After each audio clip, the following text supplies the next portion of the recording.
pas maman Igete bapesi mbata na gauche zongisa na droite. Papa Mawabi alobi antenne pas maman Igete bapesi mbata na gauche zongisa na droite. Papa Mawabi alobi ete il faut to continuer comme ça la hospitalité. Dans l'entretemps hospitalité oh tozali ko sala apparemment et pesi ki pelekese na Congo parce que bana 50-50 bah combien à trop 50% congolais 50% mopaya parce que papa ou bien maman soit congolais ou congolaise et puis côté mususu makila ya mopaya lelo bana wana bakomi na ba poste ya kosakana te lelo bana wana bazape ko respecter mabele ya Congo te parce que y a une différence papa Mawati yo mto yebisaka biso na émission moko to salaka opesaka biso conseil opposaka biso question oyo par grand frère no bamba alobaka ete est-ce que possible mona nkolo ya jardin abima na ndako na na butu akende ko yiba na propre bilanga na ye réponse ezalaki non même paya kaka moyibi kaka mutako bana butu akende ko yiba siko awa yoza koloba ete tondima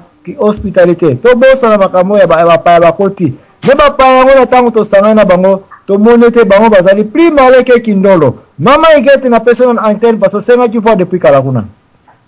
Et d'autres, merci beaucoup. Na pakana biso tu intervenu tout à l'heure na lobalobi ete ba beti mbata gauche pe sa droite, c'est la parole de Dieu. Zamba ebi pourquoi il peut sa droite. Quand il peut sa droite, tu vas ko gifler. Alléluia.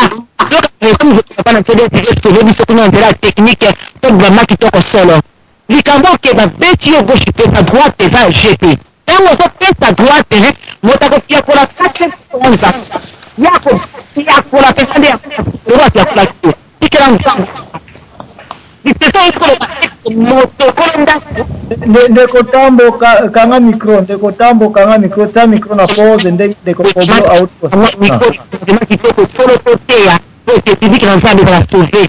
Papa na biso ikambo de kwa kete iko nyati pesa melio. Le barrage dans la capitale de Biblia, oui, mais Keba, interprétation est différente. Et si qu'on y a été pestamé, et si qu'on lit mon ensemble des années, gloire à Jésus. La religion, quand on a quatre groupes, on dit que pestamé là, non. Parce qu'il n'a pas la vie de Dieu là-bas.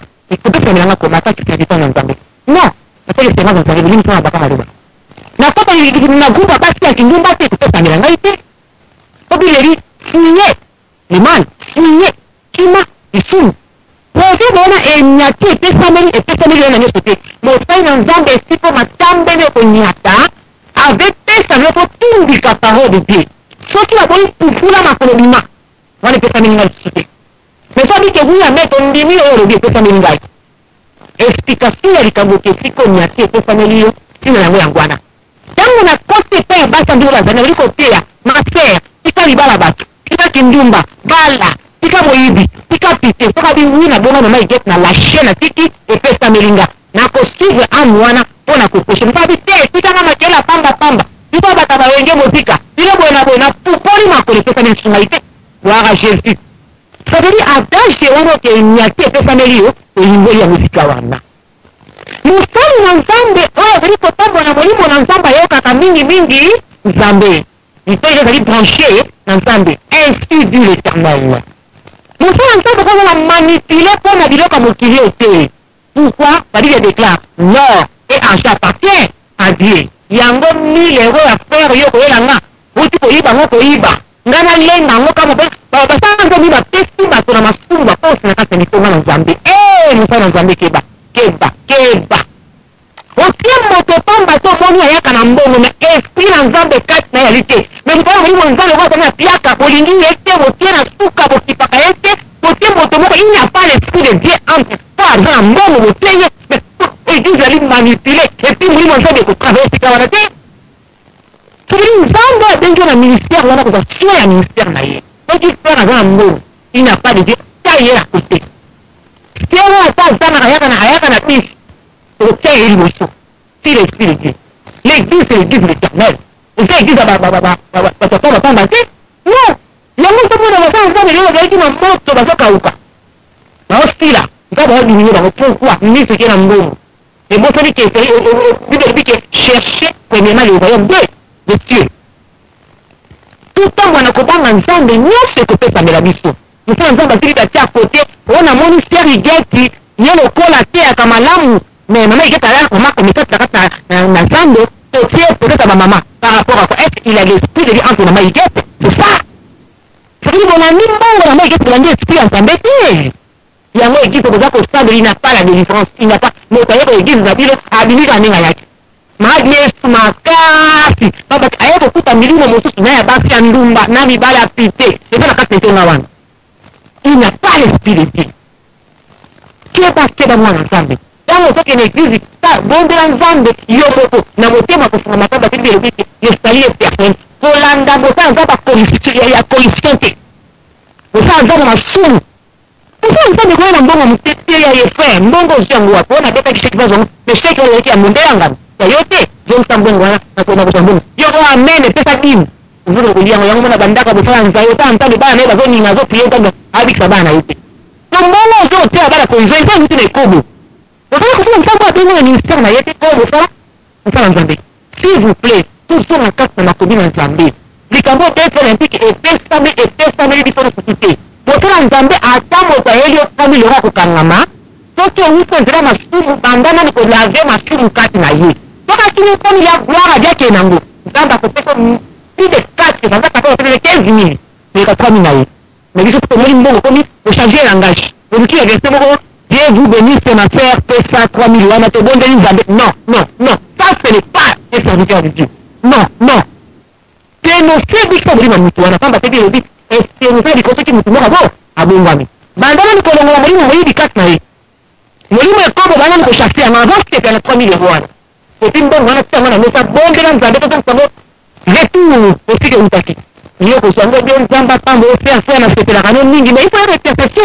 faut yaka intercession mais oso intercession moyibi ayeli 3 000 mosusu yango yana intercession moyibi ntango mosaza kozwa 3 000 wana kepesa ma bana 1 000 euro bate provision 2 000 ekoti na banque ale alléluia il n'y a pas l'esprit de Dieu s'il vous plaît marchons dans la crainte de l'éternel et vous n'accomplirez pas le désir de la chair moto azotambola kobanga nzambe kotosa mongongo ya nzambe mais pas nzoto babesi ya chair yango wana olandi mbongo frère mais il n'a pas l'esprit de Dieu keba mosala nzambe naleki okosanga bapamba te namoni bakolege nanga bakoti papa na biso tambola azozela tuna mituna ebota vous la parole que Dieu vous bénisse ya solo.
Merci ndenge olobi papa tambwe antenne eza epa na yo place tokomi na place ya apotasie kie masumu oyo mutu akosalaka ya masumu ya mutu sute sikome ya nation soki esali masumu bakobenga yango apotasie kie penalty ekomi kofuta penalty Israel bafutaki ezalaki destruction ya mboka nyonso nationalité banation mike ekomaki kokonzamisa Israel badeplacement esalemaki ya bana Israel bakomaki barefugie partout bakomaki komona bamboka bapaya bajeune na bango bakomaki na baexil nesikaka badaniel basadrak baabnego banehemi nyonso ils étaient trop jeunes bakomaki wapi na bamboka mpaya fitiri ya bana mboka na étranger bazwaki bakalite ya kitoko badaniel bazalaki batamayele donc elingi koloba ete tala Congo depuis 1970 nakoki koloba bakomi kozwa biso tokomi kokende na l'étranger tuna un intellectuel congolais aleki mayele aza na libanda na diaspora aza ko servir ba américain ba français ba allemand par-ci par-là na ba recherche scientifique ndenge na ndenge. Pourquoi? Parce que soki mboka elandi nzambe te ndenge papa Mawati asili koloba mboka wana ekofuta apotazi. Ndeko Tambwe Redivets na pesio antenne maloba omboka na yokuna eboto. Merci papa Zambwana na kopesa nga maloba. Na pesi mbote na balandi nyonso ya Radio Lisolo.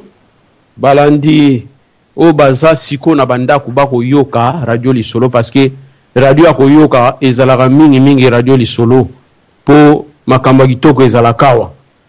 Papa DSV mbote na we ya mingi na mama Solange. Na pesi mbote na mama Iget, na pesi mbote na yomoko papa Zambwana. Et puis nazo pesa mbote na ba oyo nyonso yo baza na kati ya conférence. E salinge sengo mingi ko mona lisusu papa Zambwana lelo na émission na yo oyo. Mama Iget Nzambe apambola yo ozolo bano makambo bien. Mais moi bobungi ezali. Ponini? Parce que papa DSV awiti kotuna. Alobi ke Bible zoloba esika oyo yo niati epesameli yo. Atuni soki Kabila pe Congo epesameli ye parce que niati na Congo avandi azokonza.